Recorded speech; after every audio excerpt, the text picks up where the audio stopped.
every piece of music tells its own little internal story. So what I want to be able to do is have my little music story somehow match up with the game story or with the story that's being told by the visuals. It's a different kind of story than I think you usually encounter in video games. Usually it's a story of a hero who gets stronger and stronger and ultimately defeats this much more powerful foe. The really hard thing about the story is there's so many different ways to tell a story. There's so many different good stories. Telling a story in a game is different than telling a story in a book, because a huge part of the story of a game is just leaning flavor to the times when you're playing it, so that when you're driving around a Warthog with the Marine hanging out the side door and the guy in the back with the chain gun, that you believe that you're on this, alien artifact called Halo circling a gas giant light years away from Earth, and that it's context. I guess that's the best way to say it. Don't expect a big welcome. Covenant wiped most of them out before they hit the ground. Well, our characters have flaws. They're not perfect heroes.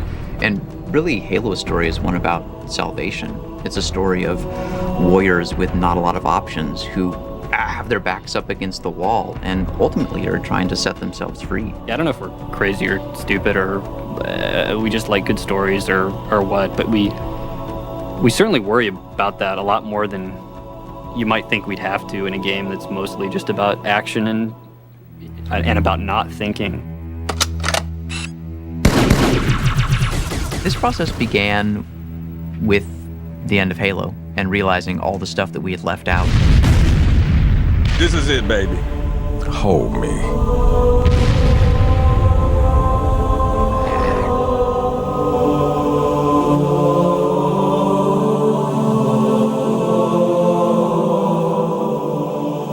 Wow, what did we really want to tell and didn't have time to, and distilling a couple of those core ideas. The entire fleet is engaged, Cortana, with respect. What the hell sort of reinforcement have you got? Jason locked himself in a room for a while and organized his core ideas, and then came to me and said, hey, these are my thoughts about a story for Halo 2.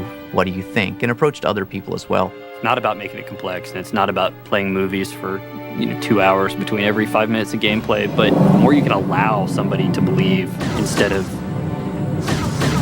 sitting in their living room at 2 a.m. trying to finish some stupid video game. There was this scene which will go down in the untold lore of Bungie, which Miranda strapped a bomb to the Master Chief's back and shoved him down a hole, and it was this horrible scene of betrayal, and Jason was going through a rather difficult breakup at the time. I think that might have had something to do with it.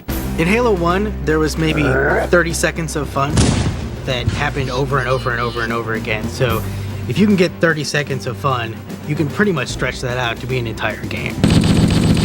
Encountering a bunch of guys, melee attacking one of them before they were aware, throwing a grenade into a group of other guys, and then cleaning up the stragglers before they could surround you.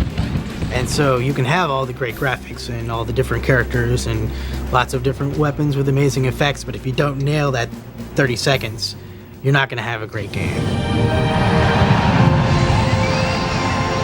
The really important thing to do now is to take all these different disciplines who are all working on their own things, and take all those pieces, take the AI code and the physics and the guys working on the levels, and then you keep doing that. You keep colliding things together until it's a game.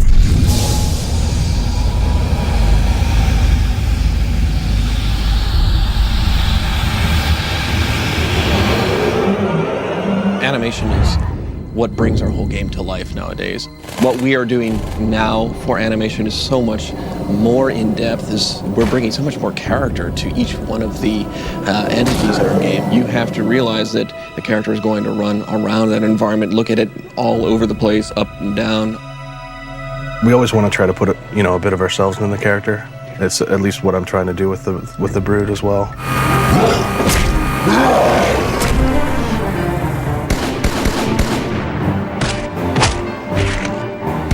What do? I make guns.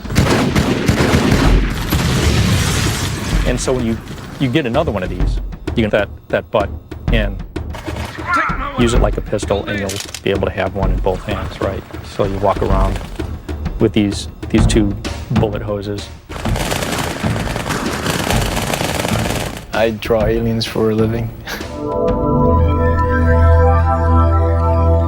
Storyline, from what we've read and what Joe and Jason have come up with, is really involving, and there's a lot of twists in there, and I can't wait to see all the work that we've done, put it in the game and play it at the end of the game. It's going to be awesome.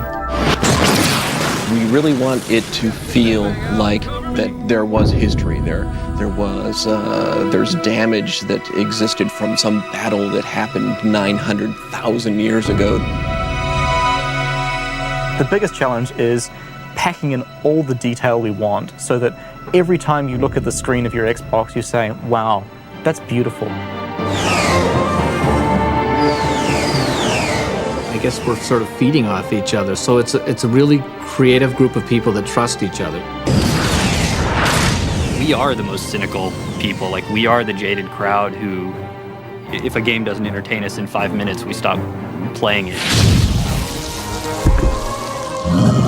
Take the player from the ruins of Halo to these ancient Forerunner facilities in the atmospheres of gas giants. It's sort of a galactic romp from one place to the next, and I think that in and of itself is going to keep the player on the edge of his seat, wondering, where am I going to be, and what do I get to do when I get there?